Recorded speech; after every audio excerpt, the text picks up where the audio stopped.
Hey everyone, my name is Ben and I am so happy that you are here today.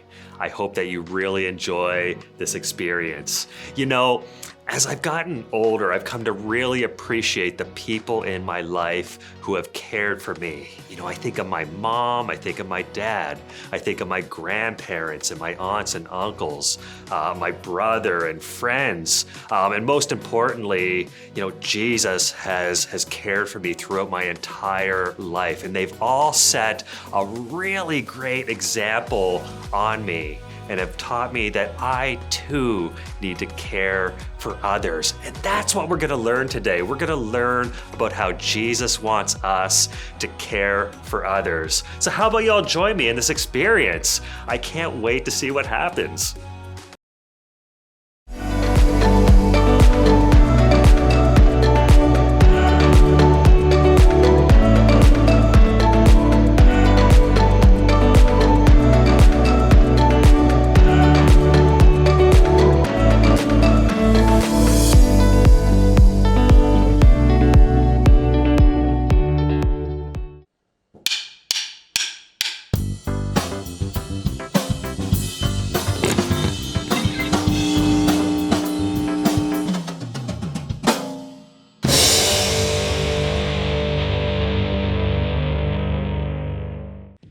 What do you do when you need something?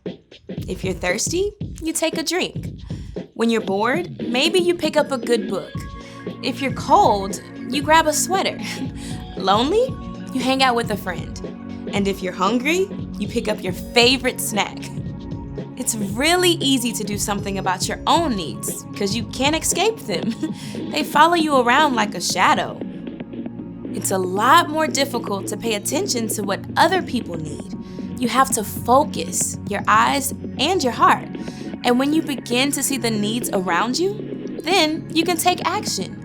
Maybe you see your mom is stressed after a long day of work. So load the dishwasher, even if it's not your turn. Spot a new kid in the cafeteria? Offer a seat at your table. You see your little brother really struggling with math? Take a few minutes out of your game to help him. The lady who drives your bus seems really sad. Thank her for being on time to pick you up every day. The weeds in your neighbor's flower bed get out of control while she's on a trip, so pull some weeds for her. When you begin to focus your eyes and your heart to see the needs around you and do something about them, others will see God at work in you. That's why compassion is an amazing way to worship God with your life. Because worship is about more than just singing loud. It's all about living loud.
we found in you. Love one another, that's what we'll do. Love one another, love one another with a love like no other that we found in you. Love one another, yeah, love one another, that's what we'll do. We're alive to love one another. We're alive with love like no other. We're alive, we're sisters and brothers. We're alive to love one another.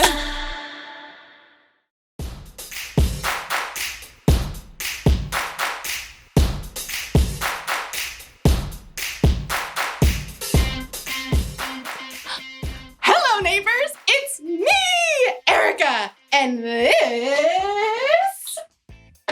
is my block. Okay, so I don't actually live here, but isn't this the coolest little town?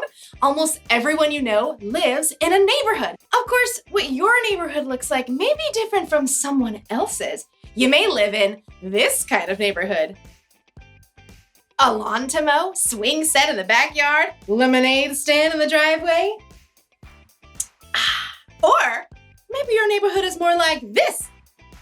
Everything you need is within walking distance from your home. Or some neighborhoods could be like, hello out there. But every neighborhood has one thing in common: neighbors. They've all got people. And whenever there are people around, that's when you need to know about compassion. Compassion is caring enough to do something about someone else's need. Because the people on your block have all kinds of needs. When they get sick, they need a doctor. If they want to learn how to add and subtract, they need a teacher. If they lose a cat up a tree, they need someone with a really big ladder. These three have made it their purpose on Earth to care about people in their neighborhoods. In today's story, we're going to hear about Jesus' purpose on Earth, and maybe ours too. I'm not really sure what I want my purpose to be. I just hope I get my own action figure. Yee! I'll see you in a bit. The Bible. It's 66 books of history, stories, letters, and poetry that fit together to form God's one big story. The epic adventure of how He created us and loves us so much that He made a way to rescue us. As we travel through the Bible, from Genesis to Revelation, we discover people who met God and found their lives changed forever. Now, for an amazing story, inspired by the book of Luke, chapter 4, verses 14 through 30. Even though Jesus was on this earth for 33 years, there's still not much we know about his first 30 years. We do know that he visited Jerusalem for the Passover feast with his parents. He learned carpentry skills from his father Joseph. And when he was about 30, he went down to the Jordan River and asked his cousin John to baptize him in the water. It is right for us to do this. It carries out God's holy plan. As Jesus rose from the water, God's voice called out from heaven, "This is my son, and I love him. I am very pleased with him." It was an incredible way for Jesus to begin his ministry. After 40 days in the wilderness alone with God, Jesus returned to Galilee, filled with the Spirit of God. Anytime he visited a new town, he went to the place of worship, the synagogue, to teach the people. You are the light of the world. Isn't he just the bee's knees? Everywhere Jesus went, people were amazed and praised his teaching. That is, until he got to Nazareth, the town where he had grown up. Well, if it isn't Carpenter Boy Jesus! Hey man, where you been? We hear you talk real big now. On the Sabbath day, Jesus went into the synagogue. An attendant handed him a rolled papyrus. The scroll of Isaiah. Isaiah was a prophet who lived hundreds of years before Jesus, and God had spoken to Isaiah about a Messiah who had come to rescue God's people, and Isaiah had written down every word.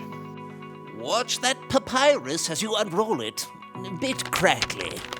Jesus stood before the crowd of worshipers and unrolled the scroll until he came to the right place. The Spirit of the Lord is on me. He has anointed me to announce the good news to poor people. He has sent me to announce freedom for prisoners. He has sent me so that the blind will see again. He wants me to set free those who are treated badly. And he has sent me to announce the year when he will set his people free. There was silence as Jesus rolled up the scroll and sat back down. Everyone stared. Today, this passage of Scripture is coming true as you listen.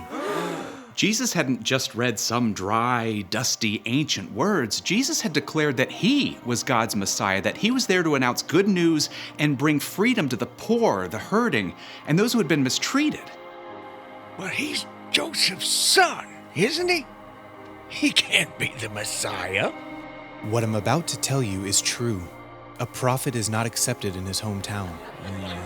Words are easy. He calls himself a prophet? I studied with him on those benches right over there. Thinks he's something special because he can read a scroll.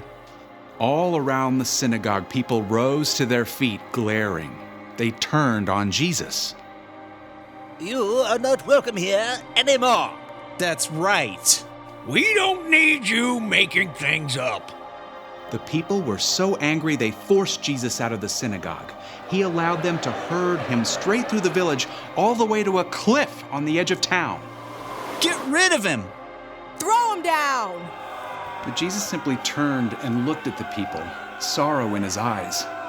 The men and women that he'd known and loved growing up wouldn't accept who he was. The crowd couldn't face Jesus. In their anger, they had missed the whole point, that Jesus had come to make things right for those who were hurting and overlooked. Jesus walked right through the crowd, away from the cliff edge. They parted to let him go through. Then he left Nazareth and went on to Capernaum, where he continued to carry out his mission.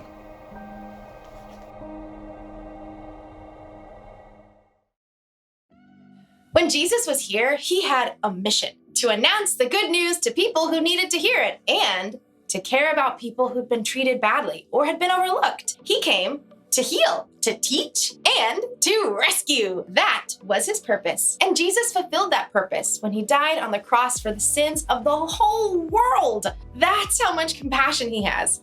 That's how much he cares for us. So, if we're going to follow Jesus, that doesn't mean we literally have to walk where Jesus walked. But it does mean that we should have a similar purpose. We should care about others. Your purpose might be to heal. When someone isn't feeling well, maybe you can do something to help them feel better. Or when someone is having a hard time understanding something, you can help teach them. Or you can rescue someone from danger. You can be a hero. And guess what? You don't have to be a doctor or a teacher or a firefighter to care about others. You can care about the people on your block right now. You know how? You can lend a hand to someone who needs one. You can make somebody laugh. Or you can listen. Or you can just be there for someone who's all alone. Jesus cared so much for other people, and we should too. That's why the one thing to remember today is this. Following Jesus means caring about others. That's true in your neighborhood and in mine. I've got my own action figure. Spitting image. Close enough. I'll see you next time. Can you play me? Okay, thanks.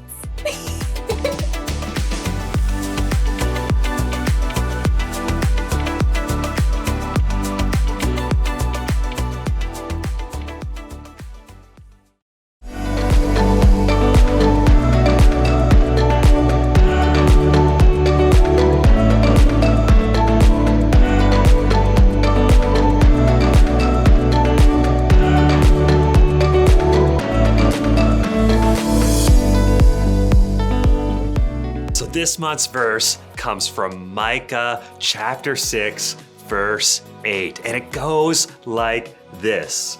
The Lord has shown you what is good. He has told you what he requires of you. You must act with justice. You must love to show mercy. And you must be humble as you live in the sight of your God. I want to challenge you to memorize that verse for this month, and I'm going to try to do the same. Well, that's all we have for today. I can't wait to see you next time. Take care.